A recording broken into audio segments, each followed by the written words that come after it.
Here we go. My homemade hot water heater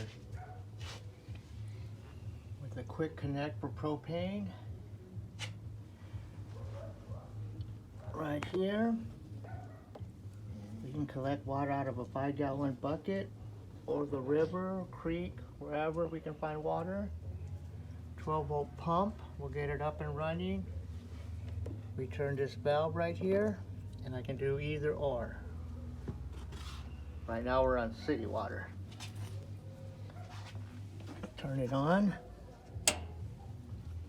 Get the shower head. And it comes with all these functions.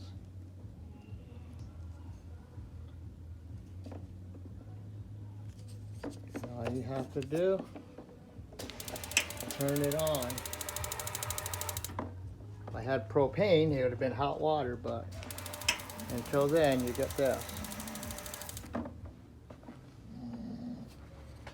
Hang it right here when you're done.